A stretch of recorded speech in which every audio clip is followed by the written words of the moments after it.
video it is, it's not working because I'm doing this for 4 topics, 4 classes, 4 different things. I don't have time to go and check all my videos. I feel lucky to get them up. You saw how much we have to do. It's kind of crazy. Okay, so let's talk about what a limit is. And we'll get to these questions too. But what is a limit? We've been doing limits. That's all we've done, really. What is a limit? It's the y value. It's what y is getting near when x is near a certain value, we'll call it c. That's all it is. You're given a function, you have both x and y. When you get close to a certain x value, what's the y getting near?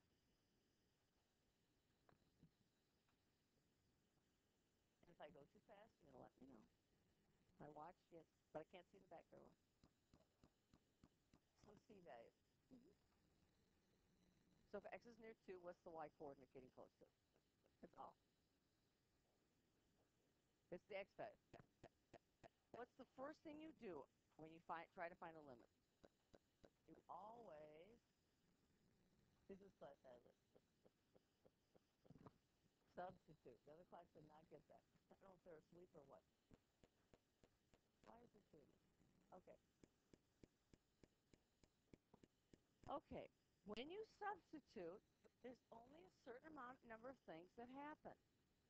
Now, we are doing a limit at a point at this moment.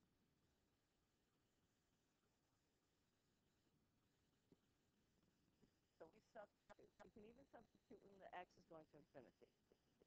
And what are we going to get now? Remember?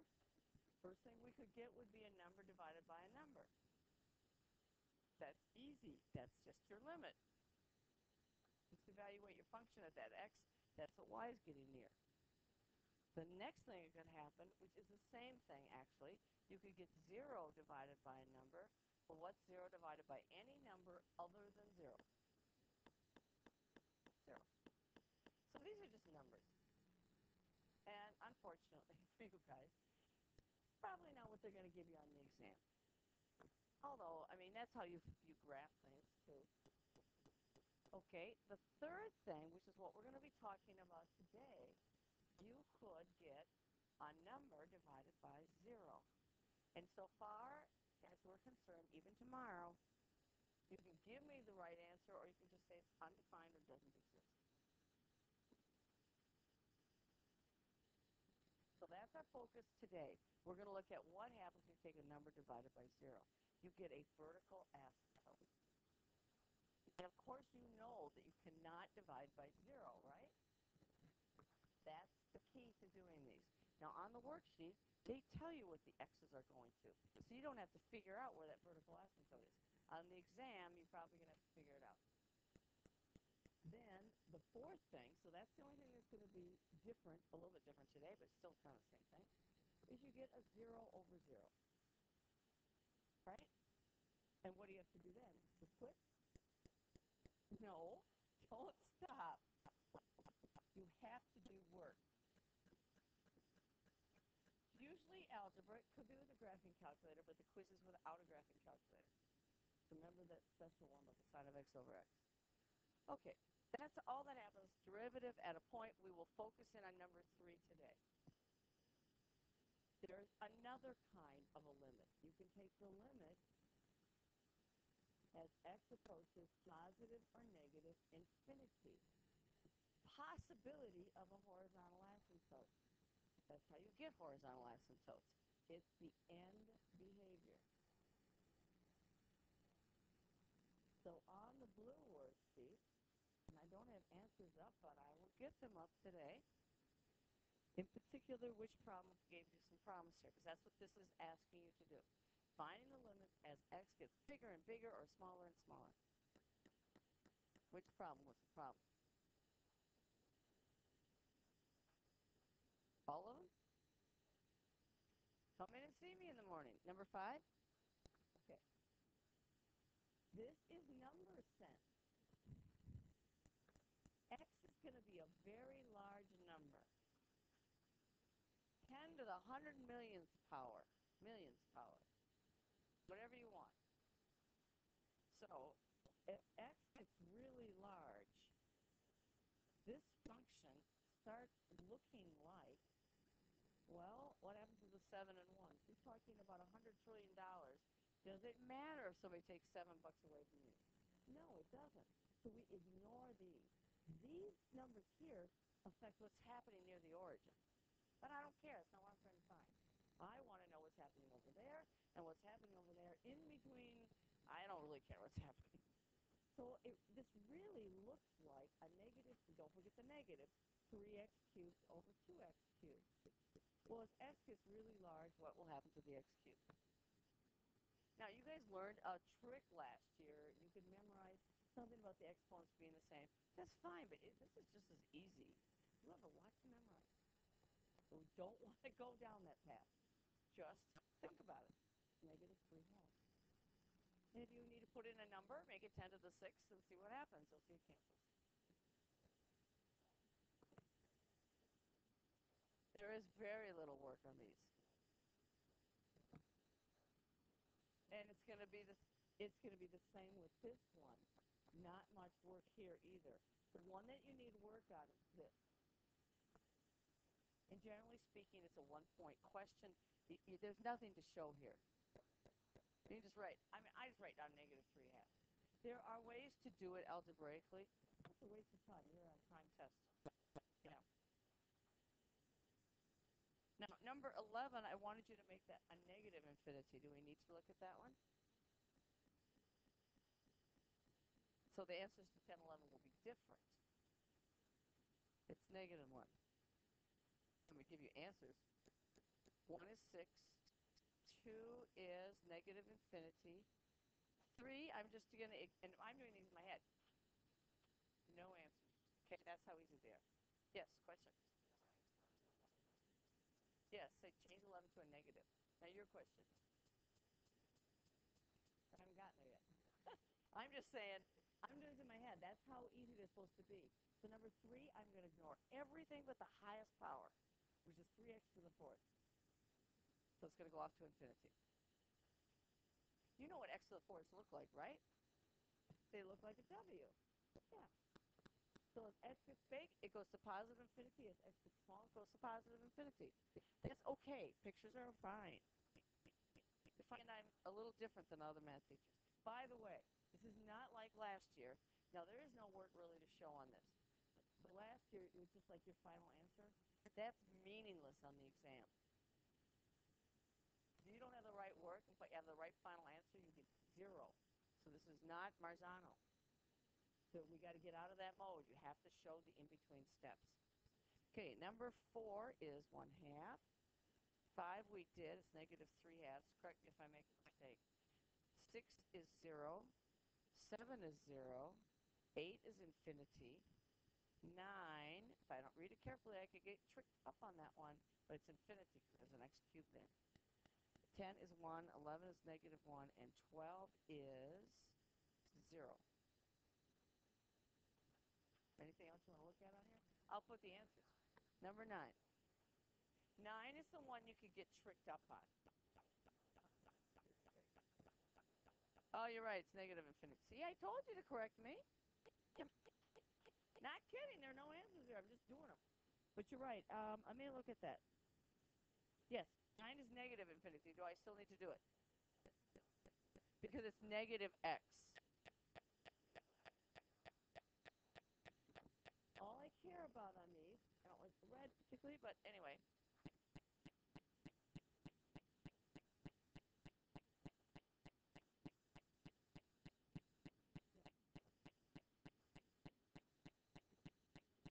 I don't care about that. So this looks like, see, some of you want, will you do this rule? No, let's just look at it. It's 2x over 6x to the 12th, approximately. I'm only looking for a limit. And the 2 will reduce to 1/3, 2/6, and this will be over x to the 11th. And we have a theorem that says that the limit as x goes to infinity of 1/4 some power, k, in this particular case it's 11, will always be 0. If you put in $1 trillion here, 1 trillion to the 11, whoa, you're not going to have anything. 1 divided by that. 1 divided by a big number is 0. Because I had to change the problem to the x negative infinity. Okay, so let's look at 11. Just didn't I? Oh, did I copy it wrong? Wait. I did 9 someplace, I thought. Oh, no, you guys said you didn't need it after I corrected my mistake. 9 is negative infinity. Do we still need to do that? Okay. 11. 11 is tricky. I didn't want to like that. Yes, sir?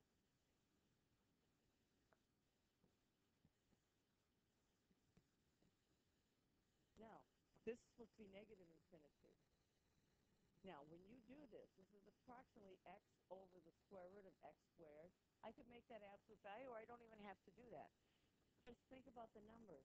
If x is equal to negative 100, this is going to be negative 100 over the square root of negative 100 squared. This is a positive number. All square roots are positive. So that's 100. What does this fraction reduce to? Negative 1. This. It's infinity. It's because you have x, you have 4 x's on the top and 3 on the bottom. So it's the limit of x.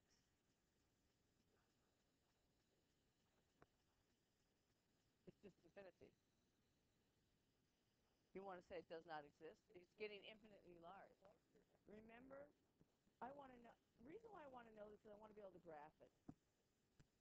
There's no limit. It's infinitely large. Right, infinity. It's infinity. I want to know which way it's going because it could be negative. Yeah. Okay. We need to move on. If you have more questions, come in the morning. I know some of you can't, but I was here last night with a student, and I was here this morning with a student. That's what that time is for. Okay, ready? We need to investigate the vertical asymptotes. Okay, you guys?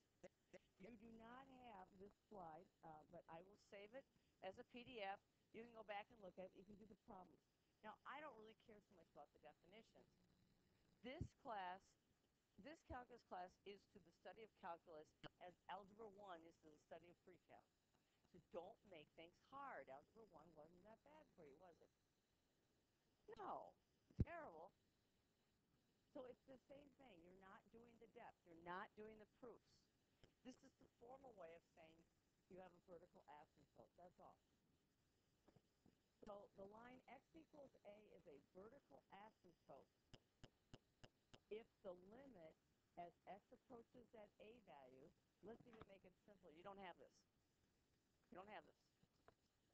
You can write it down or you can print it out because I'm going to save it for you. I just want you to do the problem with me though when I do it. You could say the limit as x approaches a of some function is going to be a number divided by 0, you have a vertical asymptote there. When you do that, because I could have this situation. On the left side, this is going to negative infinity. On the right side, this is going to positive infinity. It doesn't exist, no matter what you say. It doesn't exist. Now, on the exam, if you run into this situation and you say it doesn't exist or it's undefined, you get full credit. If you run into the situation and the answer is supposed to be negative infinity and you write down positive infinity, you will lose the point. So it's safer to say it doesn't exist. It's kind of like what you wanted to say. It just doesn't exist. But it depends on the question. And I'd have to find that question. It was probably 2 years ago. Okay, I don't remember. Okay, so let's find some vertical asymptotes. Where do they occur? Hey, guys? Where do vertical asymptotes occur? Here's an example of one that has a vertical asymptote. When you have what? Division by 0. So you look at 0 over 0. 0 over 0 is a whole. Number over 0 is a vertical asymptote. So guess what we have to do? We have to take the limit as x approaches. Where's the problem on this particular problem? X equals what? Is 1 a problem? 0. Okay? Because because I can't do what? Divide by 0. So we're going to look at this from the right side, and we're going to look at this from the left side. You guys know what the graph, you want to look at it graphically? You could. You should know what the graph looks like.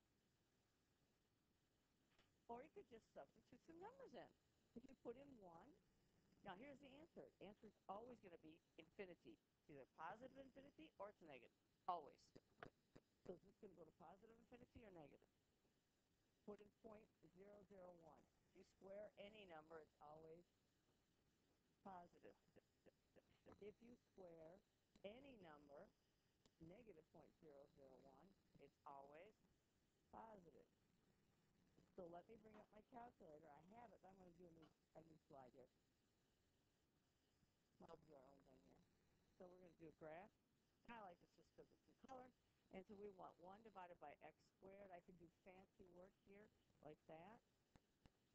Doesn't matter. You could just do 1 divided by x squared. That works as well. And we graph it. There it is. Black is the next color. I think purple is the next color after that. So if you approach, and I'll take a picture of that.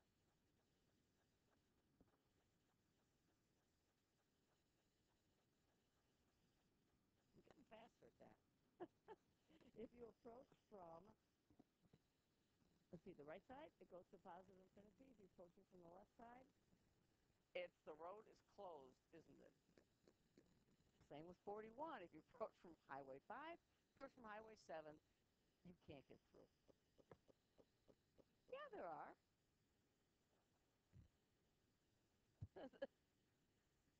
You have an extra assignment tonight. Look for the sign. I drive by there every day. Okay. You should know what this function looks like. I haven't tried from the Highway 5 side. Oh, from Highway 7 there is. Okay. What does that one look like? Now, you could do it numerically. Do you know what I mean by numerically? Just put in numbers.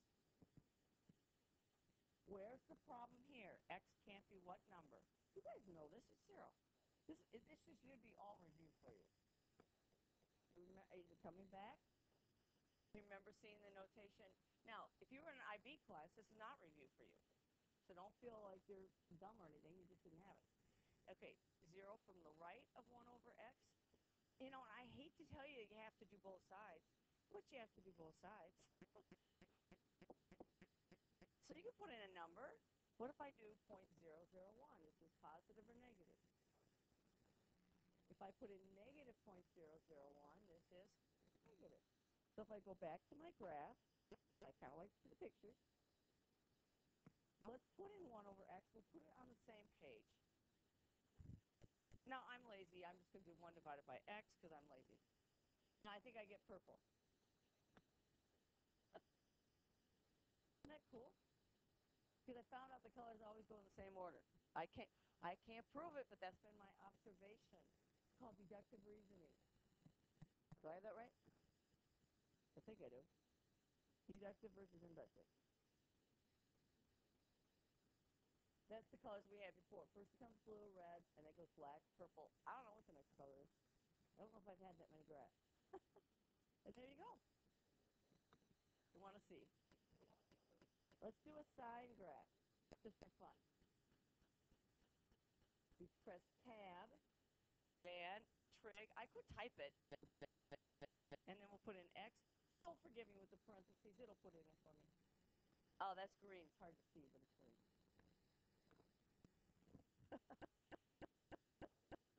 Well, we have things to get done, but this is the last one. E to the x. You guys know what e to the x looks like? No, sort of. Ooh, it's orange. Okay. You might not, because that would be kind of hard to see. Okay. Now, I'm not going to do that one, and actually, I'm not going to do this page either. I mean, we'll do part of it. I won't do, well, yes, I will do that from. No, we'll do the one on your other handout because it's very similar. Okay, finding horizontal asymptotes. Okay, guys? That's when the limit is approaching infinity or negative infinity. That's the only one that's not at a point. That's it. Your answers here will be infinity. It could be a number. It could be 0, which is a number, or it could be negative infinity. Those are the only answers you're going to get for that. The vertical asymptote, okay? Yeah, because I forgot you don't have a handout. But I would just print it out. I just have to waste my time, that's all. The vertical asymptote, again, is at a point. So every one of them is at a point except for the horizontal. I sorted that out in my head today going, that would help. They're all approaching some C value. This happens when you get a number divided by 0. Uh-oh, I don't think I can do a 0. Do you see that in the back? I can do this. So this follows the rules for limits at a point. This is the only odd duck. This limit going to, as x goes to infinity. Keep them straight. This will always give you a plus infinity or a negative infinity. On the exam, if it's free response and they don't in particular ask you which way it's going, say it does not exist, and you don't have to worry about what the sign is. Because if you give the wrong sign, they will not give you those points. Okay, I am now going to switch to the gold worksheet, that packet that we did yesterday, and I do have extras, but I don't have them on me because they were Hurston's. Try to get them. Trying to remember to bring them in.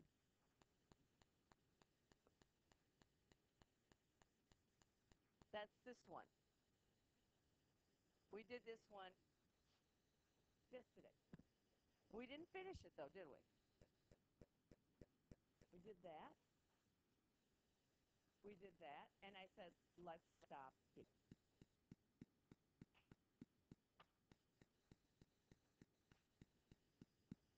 I'll write it so you can read it because it's really hard to see, I think.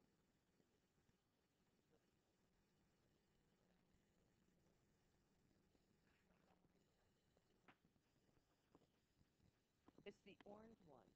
Second packet. It was a packet of stuff. Sorry. I'm hoping things are not as confusing, but we are going to be trying a different textbook for chapter 3. And that'll be fun.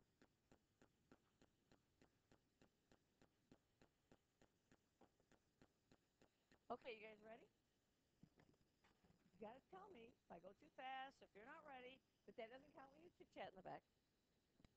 Now, I got a problem here when x is a particular value. They didn't tell me what to take the limit of. So the question is, dividing by 0. When it's the second page, it doesn't have a number. Let's make it example 3. And I think that's my fault. I think I wrote this one. Okay. So I can't divide by 0.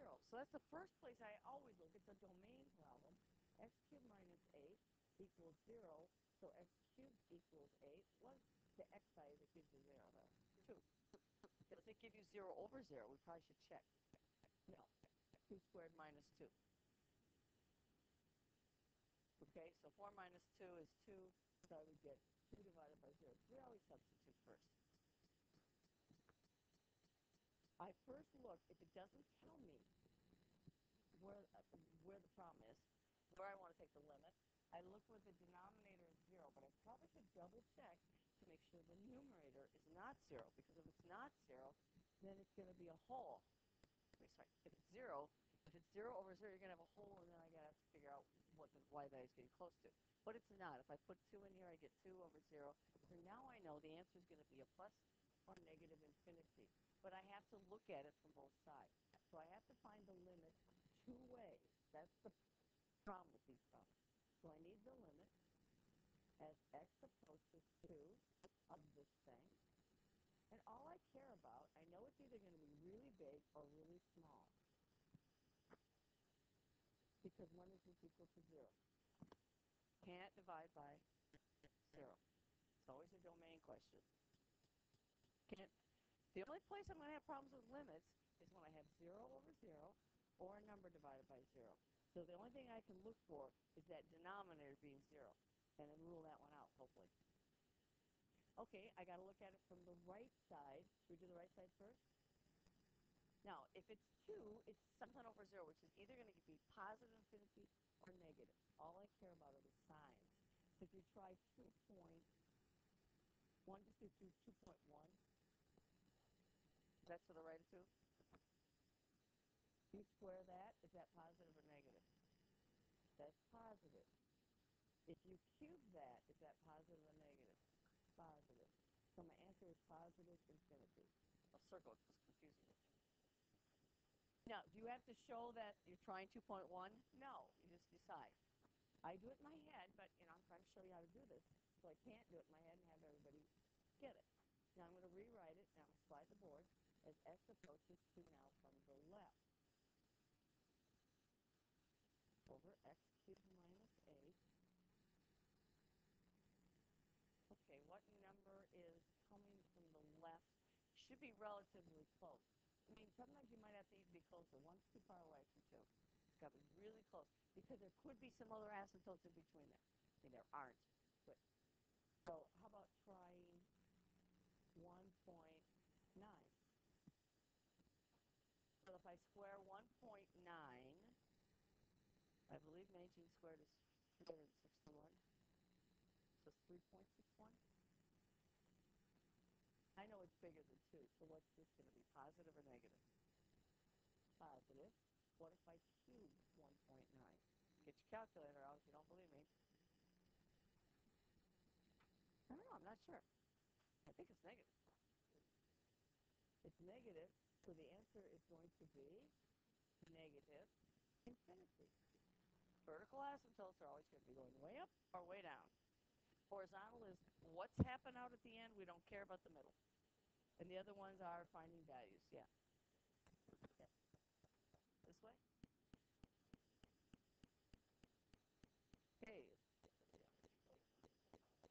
You have to do both of them. And we did the one on the next page, so I'm not going to do it again. Yes. That's the part I don't like. But you know what's nice about the worksheet? Is it tells you. It tells you what you want to look at. So you always substitute in first. This gives you the places. So let's look at the last problem, and then we can do some off the worksheet for tomorrow. We will not probably have time to answer questions, maybe just brief questions, because you will want the full time to work on this quiz. Okay? We did that one, remember? So let's do this one.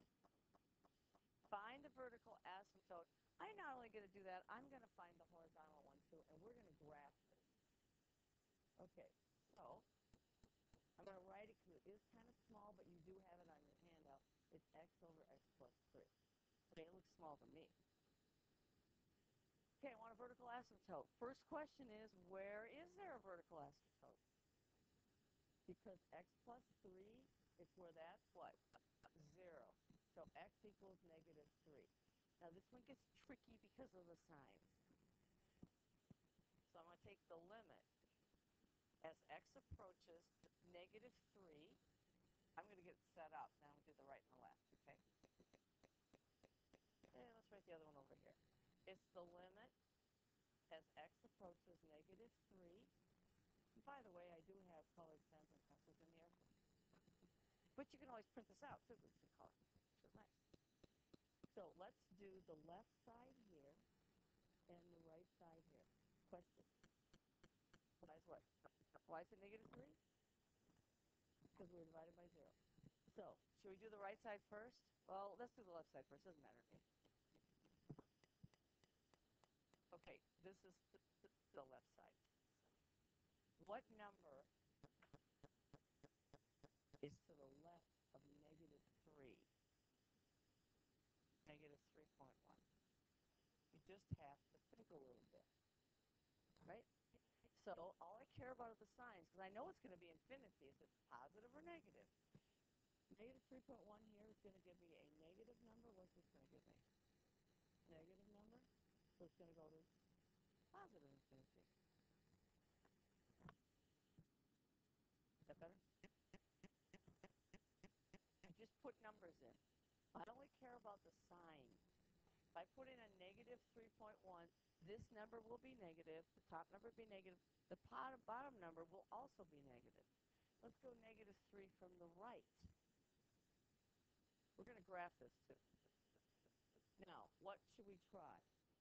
You just have to try numbers. What did you say? Negative 2.9. So guess what? The numerator is still negative, but what happens to the denominator? Positive. So the result is going to be what? Negative infinity. This is it. You have to have two sides, on the left and the right. I wrote it out just to make it clear. This is sufficient. I'm sorry. I'm going to erase this little blob. This would be 3 from the left, so it's a negative sign there. Mathematicians are lazy. We have all these notations. No. Not unless your work is wrong. That's a good question. What if you do work on the exam and it's wrong? You get it wrong. So if you do some, you have to make some decisions sometimes. We'll talk about that as we go through the year. It's so early. We look at the work. We always look at the work. So if the answer's right, it doesn't matter. Well, let's look at a horizontal asymptote. Do you remember now? We've been doing these. What kind of limit do I take for a horizontal asymptote? Because we're going to graph this. I'm going to switch colors. Ooh. The deeper green? That's deeper, I think. So we are going to do horizontal asymptotes. That's the limit, what? As x approaches what? It's the end behavior. This is the origin. How do I get way over there? I got to go to infinity or negative infinity, right? So we have to do this one. And do you have to do two problems if I want to graph it? Yes, I do. X over x plus 3. And that's what we just did for today. What's that getting close to? X. Put in numbers if you would like to put in numbers. Put it 10 to the 20th over 10 to the 20th plus 3. I don't have a calculator, but I can sure assume it's getting pretty close to. Does that make sense? It should all be logical. Some of you did a lot of memorizing. You've got to change how you think. We go through this every year. Don't feel bad. Every year. So it's the limit as x goes to now negative infinity over x plus 3. But it really looks like x over x. So that's negative. That's negative. So guess what? It's still what? Still 1. We will do 2008, problem 19. That was the only problem I've ever seen them throw out of the AP exam. Because so many people got it wrong. And we'll do that one. You do have to check from both sides. Now, Mrs. Erdman did it today, but I'm not going to do it today. If we have time, maybe I'll do it. That's tricky. Because you have to think a little bit. Well, how about that? Okay, so we have a horizontal asymptote of 1. See if that works. Well, that's not bad. And we have a vertical asymptote where? Negative 3. Again. So it's over here, and I don't care if it's a scale. So this is what I do when I do these problems. Is, let's see, from the left of negative 3, I'm reading this one right here, it's going to go to positive infinity. So I put a little arrow in there. It's going to go up like that. To the right of negative 3, it's going to go to negative infinity. So it's going to go down like that. Now the horizontal asymptotes, I don't know if it's up or down, but I know it's going this way. But we'll figure that out. And then I'm going to find a point on my graph. What is the easiest point I could evaluate? F of what? Easier than what? 0. But 1 is a special number. 1 is a wonderful number if you want another point. Make me think of 1 now. I wrote 1. It's 0, right? So it goes through 0. So I just follow my little arrow. So it looks like it's going to do this. It could cross that horizontal asymptote. I don't know. I have to have more points. And it does this. And there's the graph. Oh, let's just cross that. Oh, it could cross that too, actually. So let's see. Should we graph it? So I'm going to add I don't want that one. I'm going to add a new page. messy, right? So I just add a new page. It's not going anywhere. It's still there. And then I wanted to, it was X, what was it? X over what? Now I'm going to do this because I either have to do that or parentheses. It was X over 3, what is it? X plus 3. Just want to make sure because I get things mixed up. Okay. Anybody have a guess for a color? No?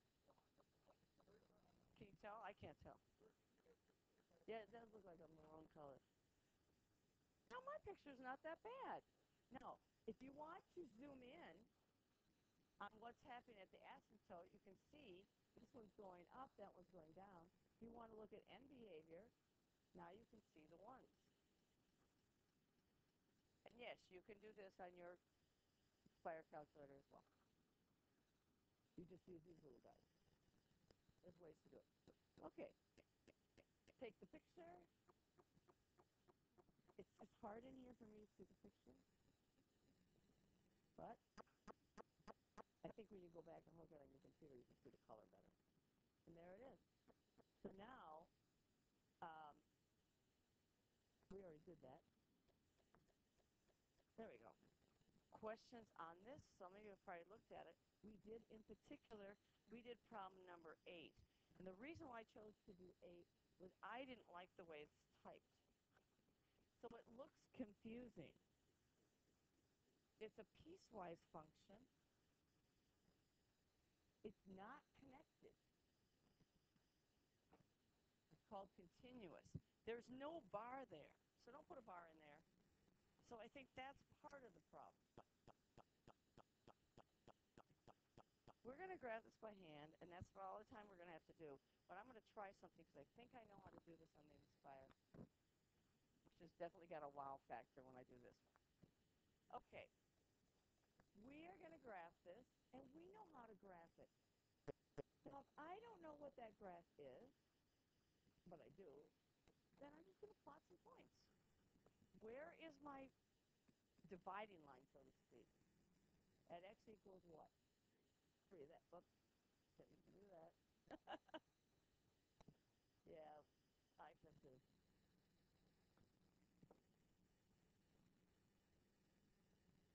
I could. Sometimes it's easier. Okay. Okay, x equals 3. So I want to graph this function when I'm bigger than 3. Now, could you do this just substituting in and doing it algebraically? Absolutely, but I'd like to see the picture. So I'm going to put in 3. What's x? So x is 3. What's y? 2. On that dividing line. Now, I could use quick graphing, or I can say I'm too tired today because I'm tired today. I could put in 4. If I put in 4, what's x? 3. I mean, there's no reason to get this wrong. Goes like that. You could graph the whole thing, put a piece of paper there, hide it, because it's only valid for x greater than or equal to 3. Now, what about this one? Now, I'm still going to put in 3, because I could be really close. I could be to this. If I substitute that in for x, I'm going to get something really close to what? 3 times 2 is 6. 6 minus 3 is 3. It's going to be really close. I'm not going to be at 3. So when x is 3, this is going to be close to 3. Now, what's another easy point? 0. If x is 0, y is negative 3. So it's down here. And so there it is. Because 2 points determine a line. And that's kind of a weird-looking graph. Okay, so the question is saying, what happens as x approaches 3? This is good review for your quiz. What do you have to do to know what happens when x approaches 3? You have to look at it from both sides. So from the right, I'm going to call it f of, no, I'm actually going to write it in here. You're right. You could look at that and say it's not going to exist. Now, you either give me the graph for work and say it's not going to exist, because you can see there's 2 different paths to getting there, and they're not going to meet. So that's not going to work. But let's pretend you don't want to do the graph. You still have to give me something. Now, if I'm coming from the right, it's x minus 1. Is it easy to misread this? Absolutely. So that's 2. You can do one or the other, but you have to show me why you say it doesn't exist. This is the work that would be required on the exam. And then this is 2x minus 3. And it was asked last year and the year before. I expect to see it again. And I put 3 into this one. That was 3. And then I would say the limit, and you don't have to be wordy, does not exist because the limit from the left does not equal the limit from the right.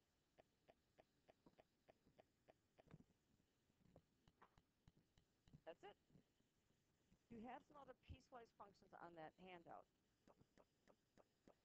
Forget those little bars. Those look like fraction bars because they're not there.